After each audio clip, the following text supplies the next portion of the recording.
안녕하세요, 토익 토익 초보 초보 여러분. 여러분. 저는 토익 LC의 귀를 뚫어드리는 LC 가이드 민지원. 토익 RC 점수를 업업 시켜드리는 장선배 장종훈입니다. 오늘은 저희가 토익 초보들에게 꼭 필요한 공부법 가이드와 풀이 꼼수를 알려드리려고 이렇게 찾아왔는데요. 맞습니다. 당장 시험이 코앞이라도 이렇게만 공부한다면 목표 점수까지 문제 없다는 점. 이거 정말 토익 시험에 꼭 필요한 팁만 압축해서 정리한 영상이니까 끝까지 시청해주시고 보고 싶은 부분만 골라보실 수 있도록 타임코드도 설명란과 댓글에 적어뒀으니까 필요한 부분부터 시청하실 수 있다는 점도 꼭 알아두세요. 그럼 우선 LC 팁부터 설명할 예정인데 지원쌤 어떤 내용 준비해 주셨나요? 저는 토익 공부 시작하기 전 기본이 되는 마인드 세팅부터 LC에서 2초 컷, 오답 찾는 비법, 그리고 정답만 골라 잡는 4가지 스킬 알려드릴 건데 종훈쌤은 어떤 내용 준비하셨나요? 네, 저는 RC를 공부할 때 토익 초보들이 꼭 알아야 하는 2가지 전략과 토익 완전 노베이스인 분들이 효율적으로 공부할 수 있는 방법 5가지, 그리고 마지막 우리 토익커 분들이 가장 많이 버리는 파트 7. 그래서 오늘은 파트 7을 버리지 않고 잘 가져가기 위해 파트 7 풀 때 토익 초보가 가장 많이 실수하는 것들과 그에 맞는 해결 방법을 들고 와봤습니다. 와, 벌써부터 기대가 되는데요. 오늘 이 영상만 보면 한 달 만에 700점 이상도 가능하다던데 진짠가요? 당연하죠. 그럼 지금 바로 어떤 팁들이 우리를 기다리고 있는지 볼까요? 고고! 고고! 안녕하세요. 해커스 토익랜드 민지원입니다. 오늘은 여러분과 제가 영어 공부하던 때 얘기를 해보려고 합니다. 토익랜드 다음 놀이기구 기다리면서 우리 옛날 얘기도 하고 나 때는 어땠는지 얘기도 하고 그러는 거죠. 우리 공부가 지겹고 자꾸 이렇게 정체되는 기분이 드는 토익러분들은 제가 공부할 때 썼던 방법을 오늘 말씀드려 볼 테니까 여러분도 오늘 바로 실천해 보시면 좋겠습니다. 민지원의 토익랜드를 검색하세요. 지원쌤, 토익 리스닝이 어떨 땐 좀 들리는 것 같다가 또 어떨 때는 그냥 전혀 안 들려요. 이거 어떡해요? 이렇게 저한테 물어보시는 분들이 있습니다. 근데 그럴 수 있어요. 그렇게 그냥 캄캄 안 들릴 때가 있습니다. 제가 예전에 공부하던 때도 그랬습니다. 저도 여기 해커스 출신입니다. 학생 때 해커스에서 영어 공부를 했어요. 근데 리스닝이 그렇게 안 되는 거예요. 어떤 때는 좀 들리다가 어떤 때는 그냥 음어는 말하고 나는 멍 때리고 이러면서 전혀 안 들리는 거죠. 단어도 그랬던 것 같아요. 단어도 약간 내가 외웠다고 생각했던 단어가 또 A, B, C, D 선택지에 따로 나와 있으면 얘였나 하면서 헷갈리고 또 다이어. 단어는 한 개인데 뭐 단어 뜻은 끝없이 많은 것 같고 그래서 공부가 참 힘들었습니다. 그러던 어느 날 제가 결심을 했습니다. 내가 이건 꼭 해내고야 말겠어. 여러분은 토익 점수라는 1차 목표, 그 다음 목표가 뭔가요? 우리 토익 점수가 목표의 끝인 사람은 없잖아요. 점수를 가지고 뭐 졸업을 하겠다, 취업을 하겠다. 저는 그때 토익을 끝내겠다. 이 목표 다음에는 영어 선생님이 되고 싶다는 꿈이 있었어요. 대학교 1학년 때부터 학비를 벌려고 대치동의 영어학원에서 조교 일을 했었거든요. 제가 조교가 돼서 일을 해보니까 뒤에서 채점하고 수업 준비 돕는 것보다는 저는 그 학생들 앞에서 강의하는 선생님이 되고 싶더라고요. 선생님이 되려면 적어도 토익은 정복은 해야 되는데 그럼 난 토익 만점을 위해 뭘 할까? 사실 뭘 할까는 제가 고민할 필요가 별로 없었어요. 제가 해야 되는 거는 해커스 선생님들이 다 정리해서 어떻게 하는지 다 주셨거든요. 언제 우리 학생이 해커스 숙제는 하루하루 풀어나는 게 복리라고 이렇게 얘기를 하더라고요. 우리 해커스에서 공부해본 분이라면 복리 숙제를 다 아실 거예요. 정말 숙제가 많아요. 내가 해야 되는 거는 정말 충분히 정해져 있었어요. 그래서 난 도대체 뭘 포기할까? 우선 이거부터 생각했습니다. 영어 청취를 자유자재로. 이거 대신에 나는 그 대가로 뭘 내놓을까? 좀 인정하기 싫은 불편한 사실이지만 세상에 공짜로 되는 건 없잖아요. 뭔가 포기를 하는 대신에 토익 점수와 영어 실력을 반드시 얻겠다. 그래서 영어 선생님이 되겠다. 이렇게 생각을 했어요. 그때 제가 눈물로 잘라낸 건 친구들과 수다, 이거 한 잔, 그리고 아침잠 이런 거였습니다. 공부랑 일을 같이 했다 보니까 친구랑 놀고 술 마시고 이런 시간은 전혀 포기했고 잠은 이동하는 버스에서 쪽잠 잔 게 그냥 전부인 날도 있었어요. 그렇게 저는 해커스 자습실에 다녔습니다. 아침 7시 시작하는 수업을 듣기 전에 제일 먼저 와서 어두운 자습실에, 불이 컴컴한 자습실에 제가 불을 켰던 게 기억이 납니다. 저녁에는 자습실 닫는 시간에 저도 나갔습니다. 알바를 하러 가는 날이면 공부하다가 출근하고 퇴근 후에 다시 가서 공부하고 그랬습니다. 자습실에서 이렇게 자리 지키고 공부하는 게 처음에는 정말 힘든데 하다 보면 이렇게 관성의 법칙처럼 별 생각 없이 계속 할 수 있게 돼요. 매일 공부를 하면은 지겨워서 점점 더 하기 싫은 게 아니라 반대로 공부를 시작하는 데 드는 노력이 점점 덜 드는 거예요. 물론 저는 아예 안 되지 않았어요. 항상 공부 시작은 힘들었습니다. 일단 침대에 일어나기부터 아침마다 힘들었죠. 근데 오늘 그냥 하면 조금씩 하기 싫은 그 저항감이 덜 생기는 거예요. 그래서 여러분, 내가 지금 공부가 너무 힘들다, 하기가 싫다, 오늘 하기 싫어서 괜히 유튜브 보다가 뭐 인스타그램 보다가 하루를 보냈다, 그런 하루라든지 그랬을 때 그 하루를 보냈을 때의 답답한 마음이라든지 저도 너무 잘 압니다. 근데 그거를 제일 쉽게 극복하는 방법은 일단 하는 거예요. 일단 오늘 시작하면 내일 공부 시작은 오늘보단 조금 더 쉽게 수월하게 할 수 있어요. 자, 그렇게 좋아하던 이태원의 붉음과 달콤한 아침잠을 포기하고 그러면 사는 게 재미없을 것 같지만 전 해커스에서 공부하던 그때가 너무 즐거웠어요. 물론 그렇게 지냈던 시간 덕분에 지금 영어 청취도 자유자재로 하고 이렇게 강의도 할 수 있게 됐고요. 그렇다고 제가 뭐 굉장히 학구적이라서 공부가 너무 즐겁고 공부가 제일 쉬웠어요, 뭐 이런 거는 아니었어요. 저는 공부가 정말 어려웠고 영어 듣기도 단어도 다 어렵기만 했습니다. 근데 내가 이렇게까지 독하게 덤벼들 수 있구나, 이렇게 스스로도 인정할 수 있을 만큼의 그런 시간이 있다는 게 기분이 좋았어요. 이거는 뭐 토익 공부가 아니더라도 운동이든지 뭐든지 내가 나를 인정을 해줄 수 있을 만큼 해본 분이라면 무슨 기분인지 알 거예요. 좋아하는 거를 포기를 확실히 했으면 돌아올 것도 분명히 있다는 확신이 듭니다. 적어도 토익 시험은 그래요. 토익은 하기만 하면 누구든지 원하는 점수를 받을 수 있는 시험입니다. 그래서 토익 공부는 나 이번 시험 잘 볼 수 있을까? 이런 걱정보다 내가 이만큼 했으면, 한 게 있으면 원하는 점수 받을 수 있다, 이렇게 정직하게 기대하면서 준비할 수 있는 시험입니다. 제가 그랬고 여러분도 할 수 있어요. 구독, 좋아요, 알림 설정. 오늘 공부가 영 안 되고 힘들면요, 내가 해야 될 목록, 투두 리스트보다 나의 빛나는 목표를 위해 그만둬야 할 목록을 한번 세워보세요. 바라는 게 있으면 일단 버리세요.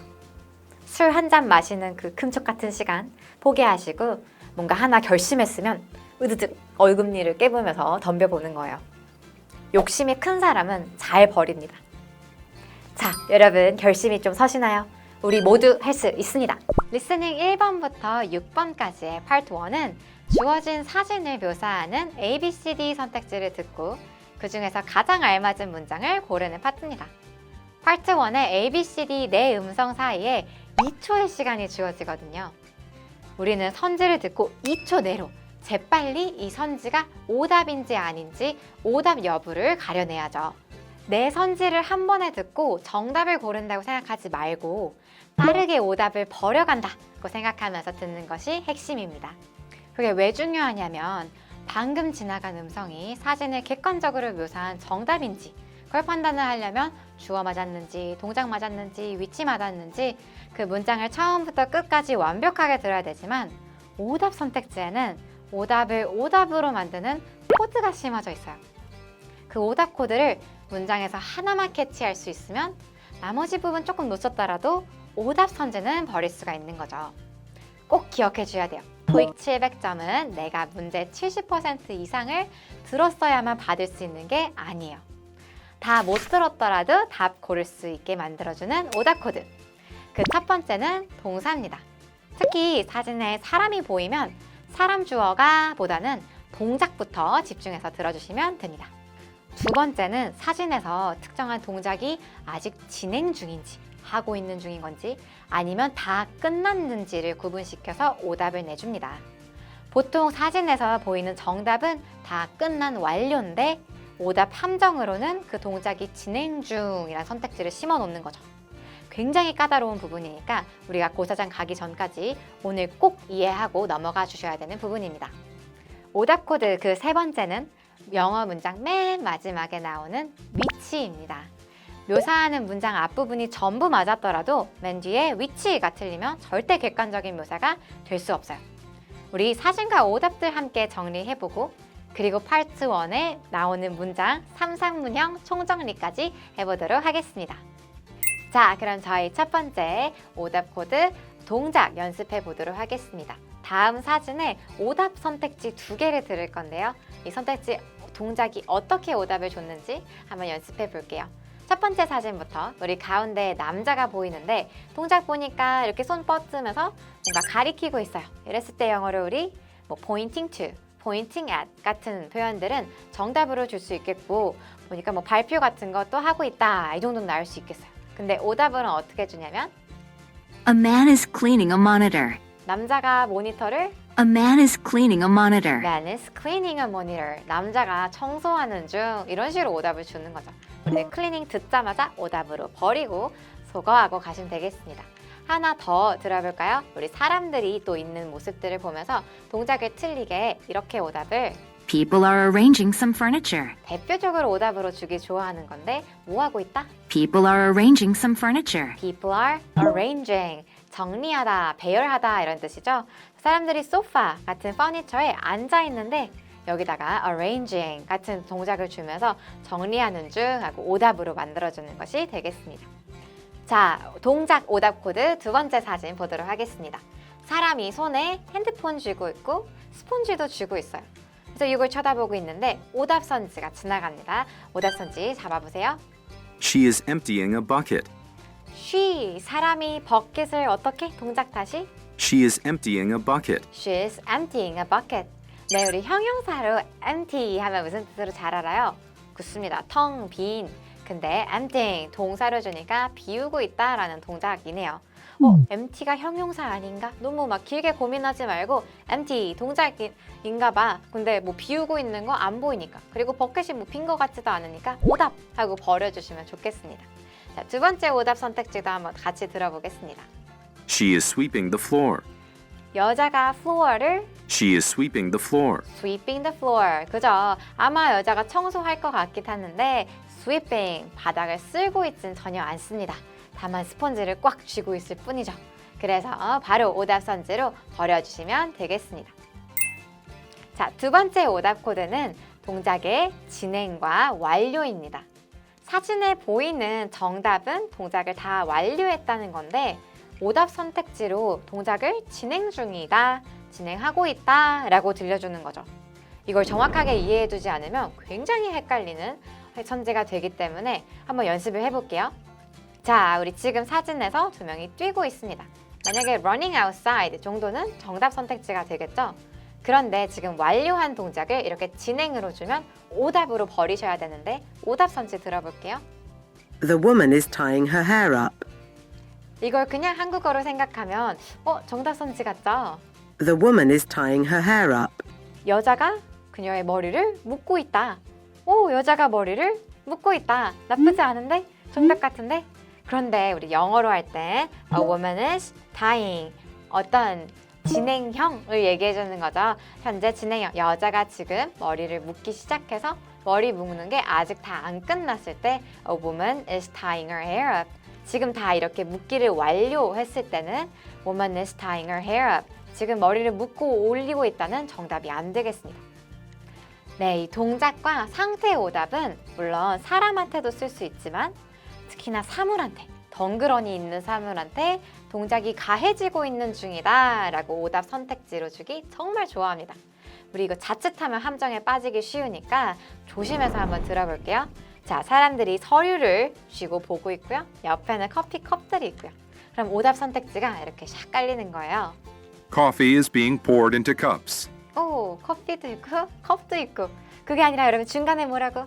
Coffee is being poured into cups. Coffee is being poured into cup 해줬네요. 우리 being이 여기서 역할이 현재 진행, 수동태를 만들어주는 애죠. 지금 커피가 따라짐을 당하고 있는 중. 다 따라진 게 아니라 따라지기 시작해서 아직 다 따라지는 게 안 끝나는 중이라는 뜻이 되겠습니다. 그래서 coffee is being poured, 커피가 덩그러니 있는데 따라지는 중. 오답으로 바로 버릴 선지가 되겠고요. 하나 더 들어볼게요. 우리가 사람들이 이렇게 서류를 보고 있을 때 Documents are being printed out.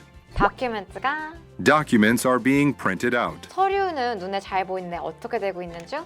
being printed out.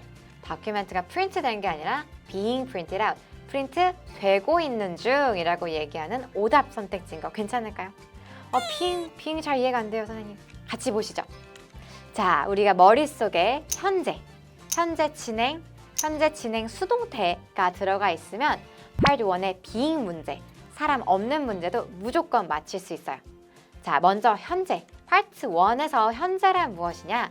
사진이 찍힌 순간입니다. 그 사진을 언젠가 찰칵하고 찍은 순간이 있겠죠? 사진을 찍을 때를 현재라고 해주는 거예요. 그럼 현재 진행은요? 현재 진행은 찰칵 사진을 찍었을 때 그 동작을 아직 하고 있는 것, 즉 그 동작을 아직 끝내지 않은 겁니다.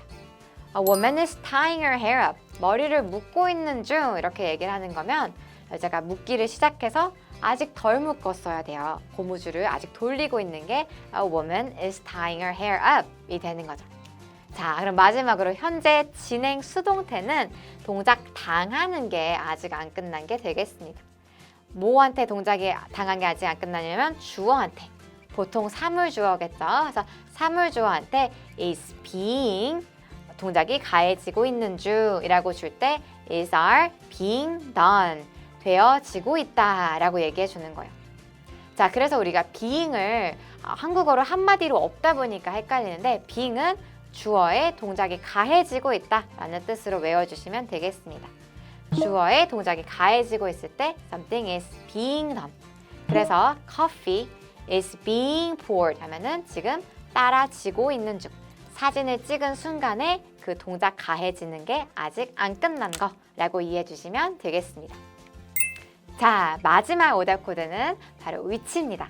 앞에 부분 사람이 뭘 동작을 하고 있다 다 맞는데 어디에서 혹은 사물이 놓여 있다 다 맞는데 어디에 이 마지막 한마디가 틀린 경우가 되겠죠. 자, 사진과 함께 볼까요? 우리 사진 숲속에 집이 있습니다. 그리고 뭐 나무들도 보이고 뭐 창문들 이렇게 크게 보이는 사물들을 확인을 해주시고는 오답 선택지 들어보니까 There are trees along the pathway. 자, 여러분 나무도 보이고 괜찮은 것 같다. 다시 한번. There are trees along the pathway. There are trees까지는 너무 좋은데 여러분 마지막 부분 pathway 대충 그래 나무가 있겠지 이러면서 넘어가면 안 되죠. There are trees along the pathway. 우리 pathway 하니까 사람 걸어가는 길을 path 혹은 pathway 해줍니다. path까지 해도 사람 걷는 길, 그 뒤에다 way 붙여서 pathway 해도 사람 걷는 길. 여기 나무가 있고 뒤쯤에 사람 걷는 길이 있지 않을까? 이렇게 상상의 나래를 펼치면서 가면은 절대 객관적인 정답을 남길 수가 없습니다. There are trees까진 마음에 들더라도 along the pathway, 사람 걷는 길을 따라서를 듣고는 바로 버려주실 수 있어야겠어요. 괜찮죠?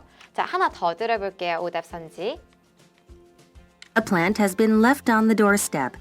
자, 처음 시작은 또 마음에 듭니다. A plant has been left on the doorstep. 좀 식물들이 그죠? 나무가로 시작을 해서 plant의 시작은 좋은데 it has been left on a doorstep. 우리 doorstep 하니까 말 그대로 문턱이네요. 문턱. 이렇게 대문에 문턱에 식물들이 놓여 있다. 그래서 여러분 plant가 놓여 있는 것까지는 여기저기 식물들이 보이긴 하지만 doorstep 마지막 한마디가 마음에 안 드니까 과감하게 오답으로 버리고 가주실 수 있어야 되겠습니다. 자, 다음 사진. 앞에 부분은 전부 마음에 들더라도 마지막 위치 조심해 주시면서 보니까 우리 수영장 사진이네요. 이렇게 umbrellas, 파라솔들도 보이고요. 사람들도 좋은 시간을 보내고 있는 것 같습니다. 그런데 오답 선지 맨 마지막 집중하시면서 Groups of people are gathered on the grass. 처음은 마음에 들어요. 사람들이 모여 있는 건 마음에 드는데 Groups of people are gathered on the grass. gather on the grass 해서 풀밭에 grass 듣자마자 버려주시면 되겠습니다. 우리 grass 안 하고 grass 하고 약간 액센트를 줘서 발음해 준 것 괜찮죠? 자, 이렇게 우리 세 가지 오답 코드 동작 제일 많이 나오는 거 그리고 여러분이 제일 어려워하는 동작을 진행 중인지 아니면 완료한 건지에 대한 오답 코드 마지막으로 실수하기 쉬운 위치까지 봤습니다. 이 오답 코드들 내 걸로 만들어둬서 선지 듣자마자 2초 내로 오답 여부를 알아낼 수 있게 연습해 주시면 되겠습니다.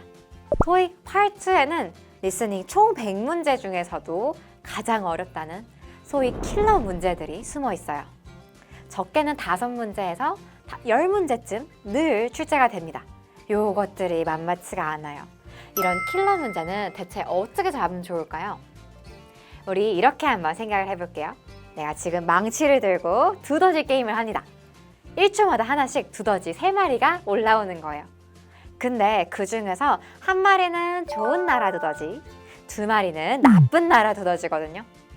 나쁜 나라 2마리는 즉각 때려잡고 좋은 나라 1마리는 쏙 뽑아서 구출하는 게임이에요. 이 게임 재밌는 게 뭐냐? 나쁜 나라 두더지는 뭔가 표시가 있어서 금방 알아보기가 쉽다는 거. 근데 우리 좋은 나라 두더지는 아무 표시도 없어서 좀 알쏭달쏭하다는 거. 자, 이럴 때 우리 토린이 여러분은 어떻게 하시겠어요? 네, 맞습니다. 우리 나쁜 나라 두더지 2마리를 꽝꽝 때려잡고 나머지 1마리를 구출하면 돼요. 이 중에서 누가 좋은 나라지? 이렇게 생각을 하다가는 금방 게임 오버. 시간이 지났다고 땡땡땡 종이 치는 거죠. 제가 전에 그런 말씀 드렸죠. 영어 실력, 청해 실력 키우는 건 나중이고 우리 우선 토익 점수부터 쭉 늘릴 수 있다. 그런 방법이 있다. 일단 700점을 맞은 후에 진짜 영어 실력은 천천히 키워도 늦지 않다고요. 어때요? 우리 이런 방식으로 우선 점수부터 받고 가야겠다. 이런 목표 세우신 분들은 오늘 저랑 말씀드리는 이 두더지 게임 비밀을 잘 들어보세요. 플레이 자체로도 재밌는 두더지 게임, 우리 점수까지 오르니까 더더욱 신나는 두더지 게임. 파트 2 나쁜 나라 두더지 때려잡기 게임. 그럼 시작해볼까요? 자, 출발! 고고! 민지원의 토익랜드. 두더지 게임에서 착한 두더지 찾으려고 애쓰기보다는 나쁜 두더지 찾기가 더 쉬워요. 나쁜 두더지들은 나는 나쁜 나라다 하는 표시가 꼭 있거든요. 두더지 3마리 중에서 그런 표시가 있는 나쁜 두더지 2마리를 탕탕 제거하고 나면 자연히 나머지 1마리가 착한 두더지인 거죠. 우리 파트 질의응답에서도 마찬가지입니다. 나쁜 두더지는 딱 보면 표시가 난다고 그랬는데 파트의 오답, 그러니까 틀린 답이죠. 이건 과연 어떻게 표시가 날까요? 파트2에서 틀린 답 탕탕 제거하는 법 지금부터 말씀드릴 테니까 이건 꼭 좀 알았으면 좋겠습니다. 파트 오답 두더지의 첫 번째 특징은 금방 나온 질문과 비슷한 소리를 반복을 한다는 거예요. 질문에서 너 오늘 차 타고 출근하니? 그러는데 지금 녹차 내리고 있어요. 이러는 거죠. 타는 차, 마시는 차. 우리말에서는 발음이 똑같잖아요. 토익에서도 늘 이런 문제가 나와요. 발음 비슷한 거 나왔다고 절대 반가워하시면 안 되겠습니다. 걔가 바로 나쁜 나라입니다. 오답입니다. 이런 애들은 빨리빨리 X표. 두 번째는 조금 더 교묘해요. 질문에서 나온 어떤 단어랑 뭔가 묘하게 관련 있는 말을 하는 거예요. 질문에서 너 오늘 차 타고 출근하니? 물어봤는데 뭔가 차랑 관련 있는 말을 하는 거죠. 차 하니까 생각나는 말. 이런데요, 차 보험에 가입을 해요. 차를 운전한 지 5년이 됐어요. 드라이브 갈래요? 뭐 이런 식의 답을 하는 거예요. 그래서 운전하고 오니? 라고 물어보는데 이런 말 하면 오답이죠. 바로 제거하시면 되겠습니다. 자, 파트2의 이런 비밀을 배우면서 우리가 얻을 수 있는 교훈은 뭘까요? 첫 번째는 사운드, 소리입니다. 우리 질문에서 나온 것과 소리가 비슷하게 나니까 어머, 이거 정답인가 봐. 절대 이렇게 넘어가지 말 거. 이거 ETS 출제진이 항상 써먹는 수법입니다. 이런 식으로 사람 유혹하는 두더지는 절대 정답이 아닙니다. 질문에서 얼핏 들은 어떤 단어랑 깊은 관련이 있어 보이는 답. 얘도 정답이 아니죠. 가장 좋은 방법은 질문을 단어가 아니라 문장 전체로 듣는 거죠. 근데 그건 시간 투자가 필요해요. 한 번 들으면 의미가 팍팍 꽂히게 훈련하셔야 하는데 어때요? 아무래도 시간이 좀 걸리겠죠? 오늘 같이 연습해 볼게요. 자, 이번에 좀 쉬운 거 말씀을 드릴게요. 우리 대답에 he, she 이런 게 나오는데 만일 지칭하는 대상이 질문에서 없었으면 그게 바로 오답입니다. 그 남자, 그 여자 이런 말은 절대 그냥 쓸 수 없어요. 누군지도 모르는데 그 남자, 그 여자 이럴 순 없잖아요. 그래서 앞에 질문에서 Mr., Miss 같은 호칭이라던가 Manager, Assistant 같은 직책이 없는데도 희나 씨가 나왔다. 그러면 오답이니까 즉각 제거하시면 되겠습니다. 또 하나, 구체적인 내용을 묻는 의문사 WH 질문. 누가 그랬나요? 언제 그랬나요? 어디서 무엇을 어떻게 왜 그랬나요? 이런 육하 원칙을 묻는 말에는 yes, no, sure 이런 대답이 안 되겠습니다. 우리 예, 아니요 같은 긍정이나 부정의 답을 쓸 수가 없죠. 오답이에요. 의문사 질문에 yes랑 no로 시작을 했다? 그러면 나쁜 두더지죠. 즉각 제거하시면 되겠습니다. 아무런 눈에 보이는 힌트는 없이 듣기 실력으로만 승부해야 되는 Part 2.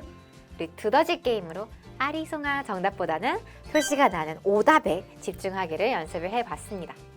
앞으로 Part 2 문제풀이 연습은 항상 정답보다도 오답에 집중을 하면서 어떻게 오답 표시를 줬는지를 확인을 하시면서 보시면 좋겠습니다.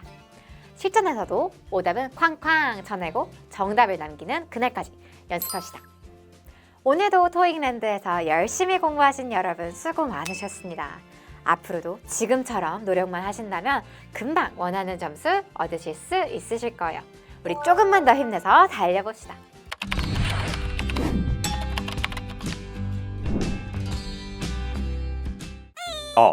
일단 토익에 관해서 뭐를 모르는지조차 몰라서 질문 자체를 모르겠다고요?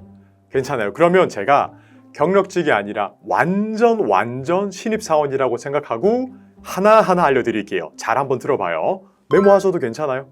토익을 처음 접하시는 분들은 RC 파트 5부터 시작하는 게 정말 도움이 많이 돼요. 왜냐고요? 토익 파트 5의 문법은요, 토익의 전 영역에 있어서 영향력을 끼치거든요.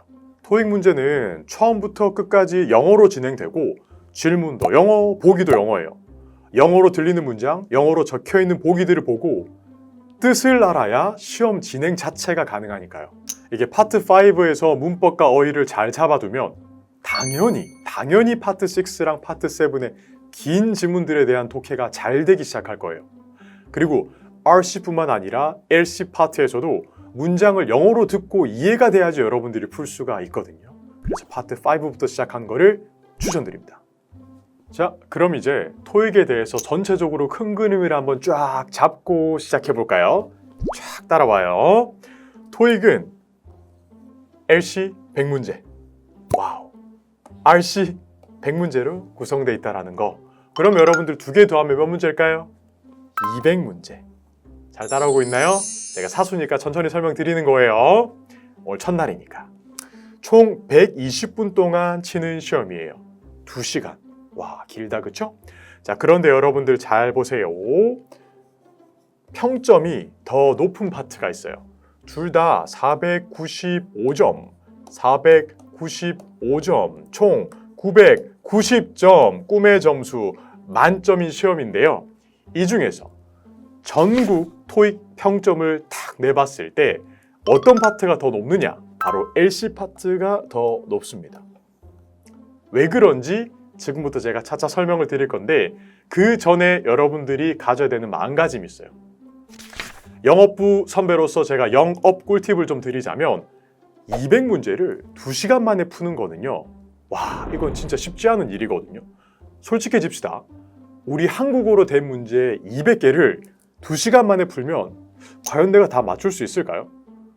저도 유학을 하고 영업부로 왔거든요. 근데 제 친구들 미국, 캐나다에서 유학생들이 굉장히 많은데 그 친구들도 사실 처음에 요령 없이 토익을 보면 990점 만점 한 번에 잘 안 나와요. 엄청 드물어요.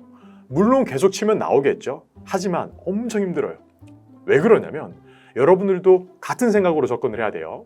200문제를 다 완벽하게 푸는 것에 초점을 두는 게 아니라 요령 있게 풀어서 목표 점수만 갖는다라는 태도로 접근을 해야지 부담이 확 줄어들 거죠. 자, 좋아요. 계속 한번 가보도록 할게요. 영업 화이팅! 토익 RC 파트는 총 3가지 파트로 나눠져 있는데요.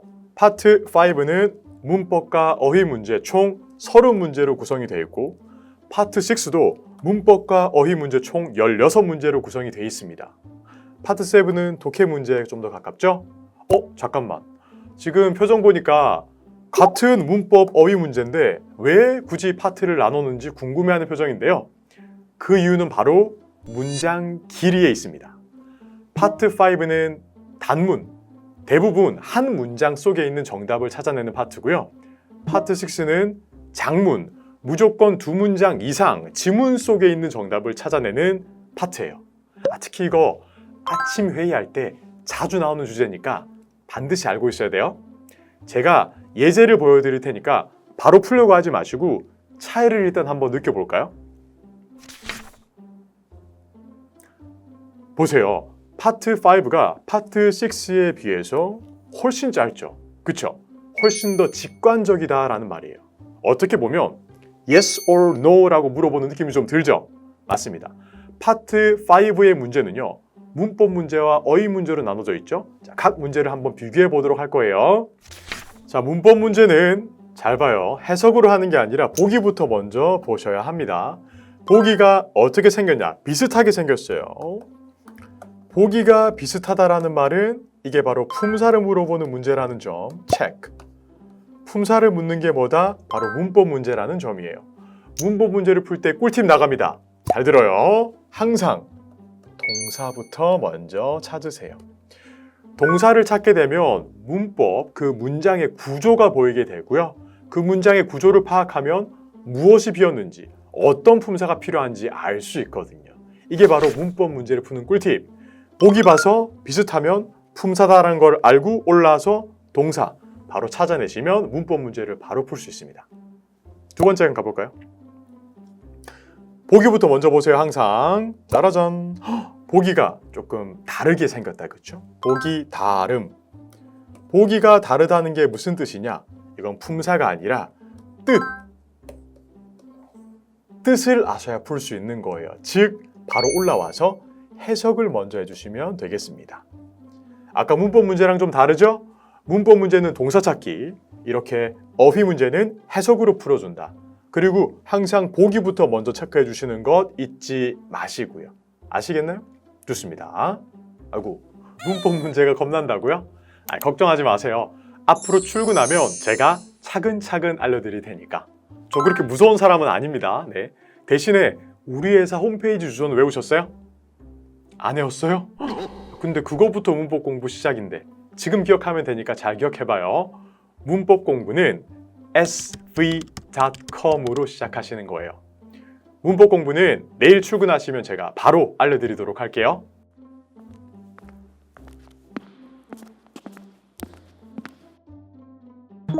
제가 영업부 선배로서 조언을 조금 드려도 될까요? 적어봐요. 30초. 30초 만에 한 문제를 못 푼다. 그럼 30분을 투자해도 그 문제는 못 풉니다. 시간 관리. 제가 듣기로는 LC 파트 점수가 RC 파트 점수보다 80점이나 평점이 높다라고 하더라고요. 이게 LC에서는 토익에서 시간 관리를 해주는데 RC 파트에서는 시간 관리를 학생분들이 해야 되다 보니까 시간 관리에 실패한 학생들이 너무나 많다라고 하더라고요. 그래서 제가 선배로서 드리는 조언은 파트 5, 6 문제를 20분 컷을 내셔야 돼요. 20분 내로 다 푸시고 파트 7에 남은 시간을 싹 다 투자하셔야 돼요. 파트 7이요? 파트 7은 54문제로 구성이 되어 있고요. 단일 지문, 이중 지문, 삼중 지문으로 구성되죠. 냉정하게 이 파트 7은 가장 먼저 도전하기 좋은 파트는 아니거든요. 문법이나 어휘가 부족한 채로 파트 7에 접근을 하면 이게 해석이 아니라 소설을 쓰는 경우가 굉장히 많아요. 보통 이제 자기가 유리한 대로 해석을 많이 하시거든요. 이렇게 되면 파트 7 점수가 되게 들쑥날쑥하게 돼요. 어떤 때는 높고 어떤 때는 낮고. 계속 문제를 감으로 푸는 습관을 갖게 되죠. 이게 안 좋은 습관이에요. 수능 독해처럼 하나의 지문에 한 문제가 걸려있는 게 아니라 적게는 2개, 많게는 5개의 문제를 풀어야 되거든요. 이 뜻은 구체적으로 정확한 독해를 해야 된다는 거죠. 그리고 정확한 지문 독해를 했다고 하더라도 보기를 줄 때 말장난을 해서 선택지를 주거든요. 일명 paraphrasing이라고 부르는데 동의어를 사용해서 정답을 꽁꽁 숨겨두거나 혹은 전혀 다른 문장이지만 문장이 주는 의미만 동일하게 만들어서 출제를 해요. 즉 정확한 독해와 다양한 어휘를 사전에 파트 5, 6에서 길러두고 접근을 해야 된다 이것이에요. RC에서 점수가 부족해서 700점을 못 넘는 우리 신입이 분들을 위해서 제가 꿀팁과 조언들을 한번 드릴까 합니다. 자, 그럼 700점 넘어서 승진할 수 있는 꿀팁 빨리 한번 들으러 가볼까요? 영어 점수 업 시켜주는 장 선배. 첫 번째, 시간 관리. 일단 풀다 보면 뭐 되겠지 뭐 요런 생각 조심하셔야 돼요. 우선 토익이라는 시험은 총 200문항을 120분 동안 푸는 시험이죠. 한 문제를 풀 때 1분도 못 쓰는 시험이라는 거예요.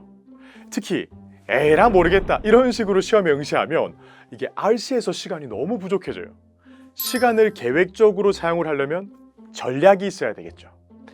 일단 LC 같은 경우는 토익에서 시간을 관리해줘요. 그래서 LC는 안내 방송에 따라서 듣고 풀기를 100번 반복하면 됩니다. 문제는 이제 RC인데요. 이 RC 같은 경우는 시간 관리를 사전에 계획을 하고 들어가셔야 돼요. 거기 가서 그냥 하면 안 돼요. 보통 이제 많은 분들이 취하는 전략이 12, 8, 55 이 포메이션이 있는데요. 파트 5에서 12분, 파트 6에서 8분, 파트 7에서 55분을 기본 설정으로 정해두는 거예요. 그리고 실력이 늘수록 파트 5와 파트 6에서의 시간을 줄이고 파트 7에 집어넣는다라는 목표를 잡으셔야 합니다. 중급자분들을 위한 파트 7에 대한 풀이 전략은 다음 강의에서 제가 구체적으로 알려드릴 테니까 놓치지 마세요. 두 번째, 지금 알고 있는 단어로 충분하다고 생각하는 것 아닙니다. 절대 그렇지가 않아요. 사실 시험장 들어가기 직전까지 마지막까지 막 봐야 되는 게 바로 단어인데요. 이게 하나의 단어가 생소한 의미를 가진 경우가 굉장히 많아요. 예를 들면 우리 지난번에 배웠던 어카운트라는 단어. 어카운트는 명사로서 계좌 혹은 계정이라는 의미도 있고 수동태 문장에서 동사로 간주되다라는 의미도 있고 혹은 account for를 사용해서 설명하다 또는 차지하다라는 의미가 있었잖아요. 파트 5에서는 10문제 이상이 단어 문제로 나오고 또 단어를 알아야 지문 해석이 되니까요. 이게 듣기를 할 때도 내가 발음할 수 없는 단어는 안 들립니다. 아시겠죠? 그러니까 우리 신입이 분들 토익 공부할 때 단어는 자주 보시고 다시 보시고 지겹게 보셔야 돼요. 연습장에 적어보는 거는 보통 한두 번 정도? 그 다음부터는 발음하고 들어보고 시간이 될 때마다 펼쳐놓고 지겹도록 막 보셔야 돼요. 보통 한 단어를 100번 이상은 봐야 된다라고 생각하시면 됩니다. 100번이에요. 세 번째, LC 문제를 풀 때 듣기 하면서 질문 해석까지 한다? 멀티태스킹? 이런 거 금지예요. 자, 우리 신입이들 한국어로 생각을 한번 해보세요. 내가 문자를 막 보내고 있는데 친구가 옆에서 막 뭐라고 해요. 그럼 여러분 둘 다 정확하게 할 수 있을까요? 근데 그걸 영어로 한다고 생각해 보세요. 더 안 되겠죠. 여기서 장 선배가 추천하는 해결책은 듣기 지문이 나오기 전에 그 전에 미리 그와 관련된 질문과 보기를 읽어두는 거예요. 그렇게 하면 대략 무엇에 관한 이야기를 할 것인지 유추를 미리 할 수가 있거든요. 또한 보기와 LC 지문의 패러프레이징도 가능해지는 거죠. 반드시 들어야 할 단어를 미리 체크해둔다라는 것만으로도 진짜 도움이 많이 될 거예요.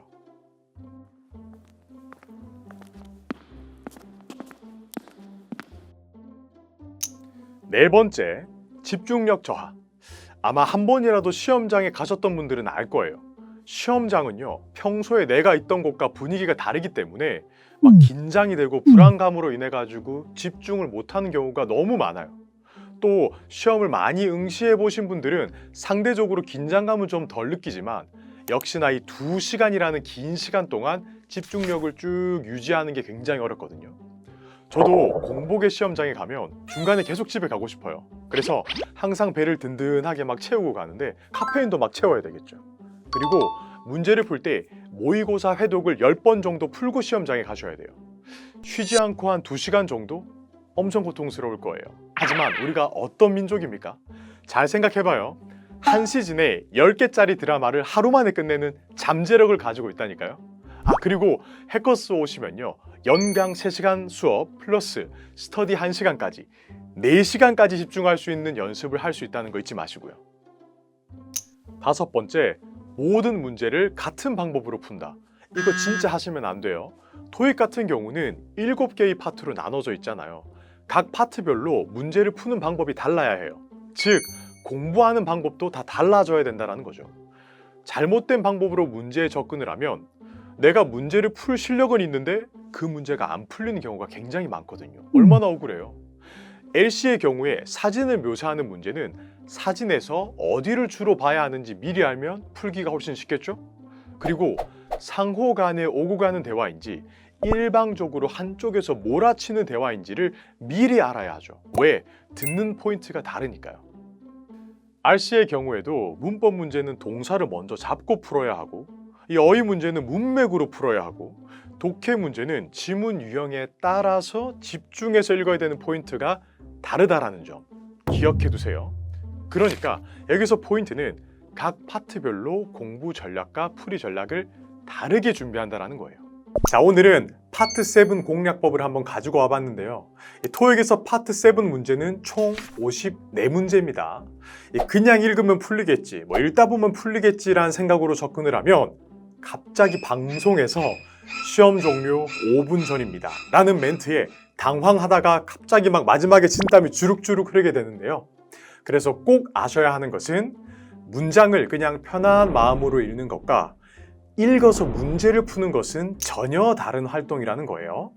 그래서 오늘은 여러분들이 파트 7까지 다 제대로 풀고 나올 수 있도록 파트 7에서 해서는 안 되는 실수들 5가지를 알려드리면서 질문별로 문제풀이 요령을 하나하나 싹 다 잡아드리겠습니다.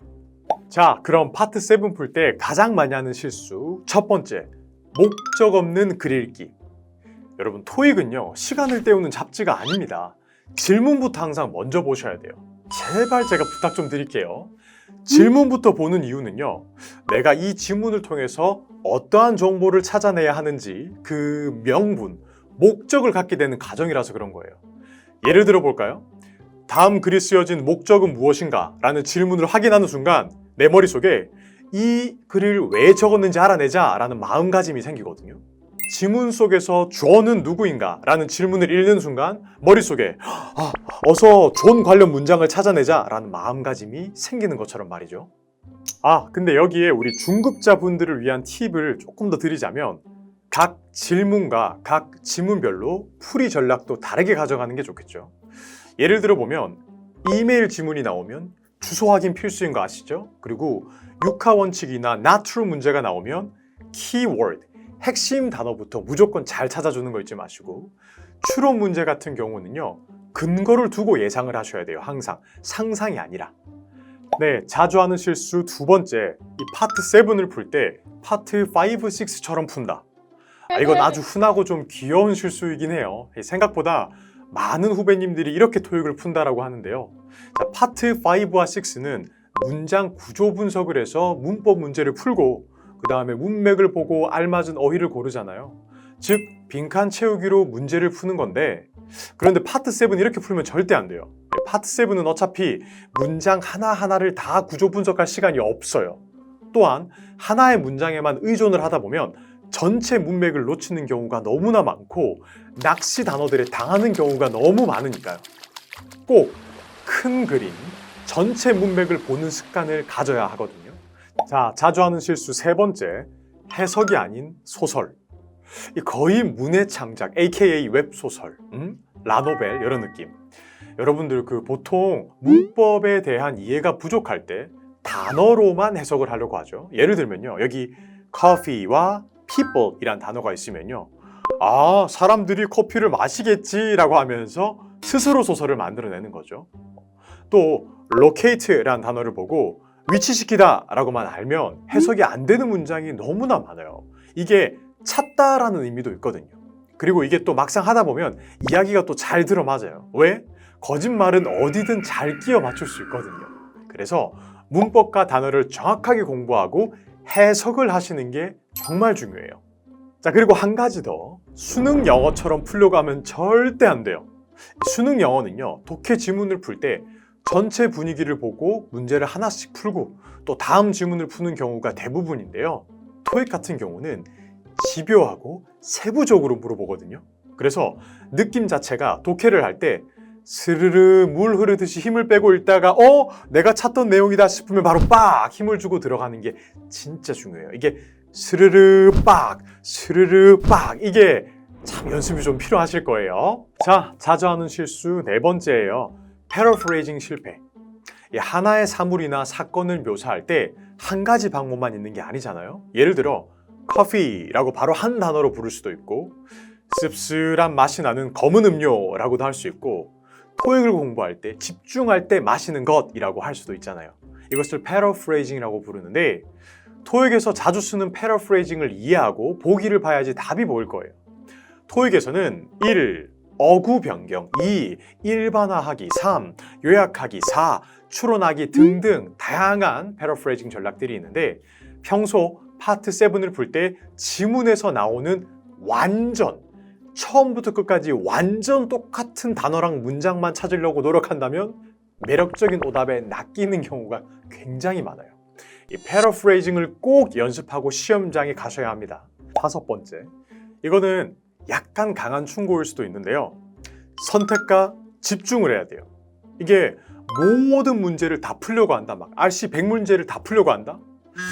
이거는 사람마다 본인에게 잘 맞는 전략이 또 따로 있겠지만 제가 추천드리는 방법은 실제 시험장에 가기 전에 토익 모의고사를 한 2번에서 3번 정도 풀어보고 거기에서 내가 유독 자주 틀리는 지문 유형들이 있을 거 아니에요? 그거를 꼭 기억을 해두시고 내가 만약에 article, 이 기사문을 반복해서 계속 틀리고 시간을 너무 많이 잡아먹는다 라는 생각이 들면요, 그 지문 유형을 가장 마지막에 풀거나 안 그러면 아예 버려버리는 전략도 있습니다.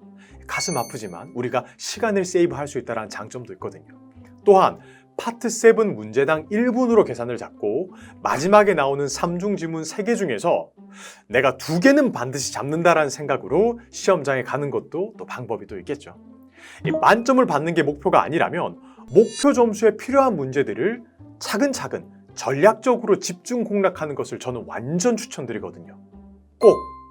와, 진짜 덥다. 오늘 진짜 완전 불태웠다, 맞죠? 후배님들 오늘 정말 고생 많으셨고요.